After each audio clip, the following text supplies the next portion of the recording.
అడుగుతున్నాను. 35 లక్షల మంది భవన నిర్మాణ కార్మికుల్ని రోడ్ల మీద పడేసిన తర్వాత మీకు ప్రజల కష్టాల నుంచి మీకు ట్యాక్సుల ద్వారా కట్టిన డబ్బులు తీసుకునే అర్హత మీకు మీ ప్రజల కోసం పని చేయట్లేదు. కాబట్టి నన్ను విమర్శించిన ప్రతి మంత్రి వర్గానికి ప్రతి ఒక్కరికి పేరు పేరున చెప్తున్నాం, మీకు 2 వారాలు గడువిస్తున్నాం. వరదలు వచ్చినాయి, ఇసుక రాలేదు, ఏమి అనవసరం. మీ జేబులో డబ్బులు ఇవ్వక్కర్లా.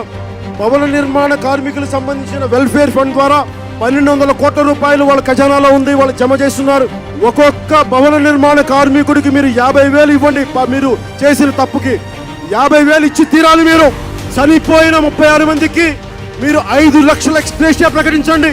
మీరు 2 వారాల్లో ఏ స్పందన ఇవ్వనప్పుడు నేను అమరావతి వీధుల్లో నడుస్తాను, నేనే నడుస్తాను.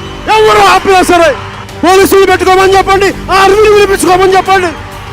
పునరుద్ధరించాలి బోర్డును, మన కార్మిక సంక్షేమ బోర్డును, మన కార్మిక సంక్షేమ బోర్డును, మన కార్మిక సంక్షేమ బోర్డును. నిధులు మాకే, మా నిధులు మాకే, మా నిధులు మాకే, మా నిధులు మాకే. ఇచ్చిన హామీలను ఏపీ ప్రగతిశీల భవనేతర నిర్మాణ సంఘం ఏలూరు టౌన్ ప్రెసిడెంట్, గౌరవనీయ ముఖ్యమంత్రి గారికి, కూటమి ప్రభుత్వంలో భాగమైన పవన్ కళ్యాణ్ గారికి, నారా లోకేష్ బాబుకు, ప్రభుత్వం పెద్దలకు, మినిస్టర్లకు, అయ్యా ఈ దేశంలో భవన నిర్మాణ కార్మికులు 40 లక్షల మంది ఉన్నారు. భార్యా బిడ్డలతో కలుపుకుంటే దగ్గర 90 నుండి కోటి మంది పైనే ఉంటారు.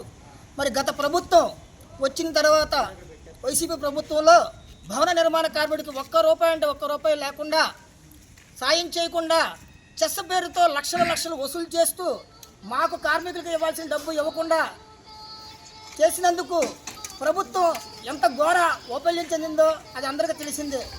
ఈ ప్రభుత్వం అయినా కూడా మాకు సాయం చేయాలని మా భార్యా బిడ్డల తరపున ప్రభుత్వాన్ని కోరుకుంటున్నాను. మరి ఈ కార్యక్రమానికి వచ్చిన రాష్ట్ర కమిటీ సభ్యులకు, జిల్లా నాయకులకు, నా తోటి కార్మికులందరికీ కూడా పేరు పేరున కృతజ్ఞతలు చెప్పుకుంటున్నాను.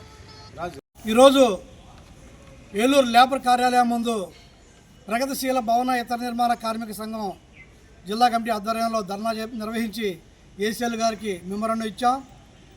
ఈరోజు దేశవ్యాప్తంగా ప్రగతిశీల భవన ఇతర నిర్మాణ కార్మిక సంఘం ఆందోళనకు పిలిపించింది.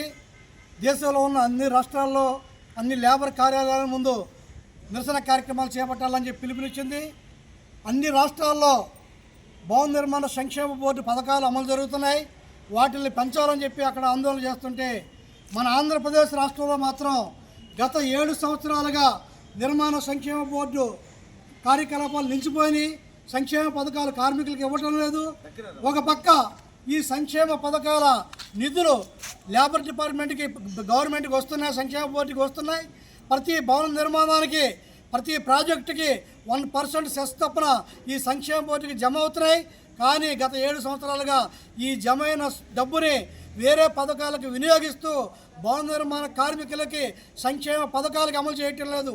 భవన నిర్మాణ కార్మికులు వారికి ఎటువంటి యజమాని ఉండరు కనుక వారికి సంక్షేమ పథకాలు అమలు చేయాలని చెప్పి 1996లోనే సుప్రీంకోర్టు అన్ని రాష్ట్ర ప్రభుత్వాలకి తెలియజేసింది.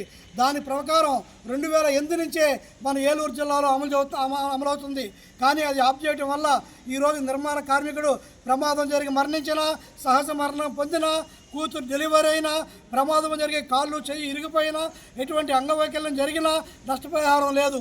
కూతురు భార్య డెలివరీ అయినా ఎటువంటి పరిహారం రావట్లేదు. ఆ సంక్షేమ పథకాలు అమలు చేయాలని చెప్పి కూటమి ప్రభుత్వం ఎన్నికల ముందు అటు చంద్రబాబు నాయుడు కానీ ఇటు పవన్ కళ్యాణ్ కానీ హామీ ఇచ్చారు. మేము ఎన్నికల్లో గెలిస్తే ఈ బోర్డును పునరుద్ధరిస్తామని చెప్పి హామీ ఇచ్చారు. కానీ ఇంతవరకు పునరుద్ధరించలేదు.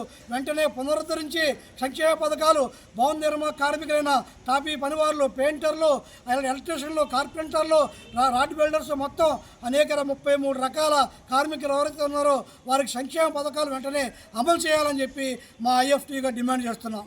ప్రగతిశీల భవన ఇతర నిర్మాణ కార్యక్రమాల్లో దేశవ్యాప్తంగా ఆందోళన చేయాలి. మొత్తం అన్ని రాష్ట్రాల్లో అన్ని లేబర్ కార్యాలయాల ముందు నిరసన కార్యక్రమాలు చేపడతాం.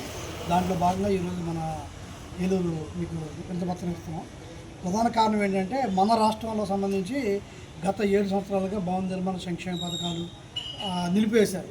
సుప్రీంకోర్టు సూచన ప్రకారం 96లో అన్ని నిర్మాణ కార్మికులకు ఒక వానరంట్ ఉండదు కనుక సంక్షేమ పథకాలు అమలు చేయాలని అప్పటి రాష్ట్ర ప్రభుత్వాలకి సూచించింది. దాంట్లో భాగంగా ప్రధానంగా మన ఏలూరులో 2008 నుంచి అమలు చేస్తున్నారు ఈ కార్యక్రమాలు. కానీ గత 7 సంవత్సరాలుగా ఆపేయడం వల్ల నిర్మాణ కార్మికులు చాలా ఇబ్బందులు పడుతున్నారు. ఒక పక్క పనులు లేకుండా ఉన్నారు, రెండో పక్క వారి సంక్షేమ కార్యక్రమాలు నిలిచిపోయింది. ఈ సంక్షేమ కార్యక్రమాలకు గవర్నమెంట్ కూడా డబ్బులు ఇవ్వాల్సిన పని లేదు. సంక్షేమ బోర్డుకి ప్రతి నిర్మాణంలో 1% సెస్ జమ అయ్యి ఆ డబ్బులు ఈ సంక్షేమ బోర్డు ఖర్చు పెడుతున్నారు.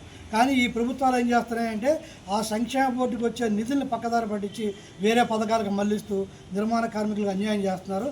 దాన్ని నివారించి మాకు ఆ సంక్షేమ పథకాలు అమలు చేయాలని కోరుతున్నాం.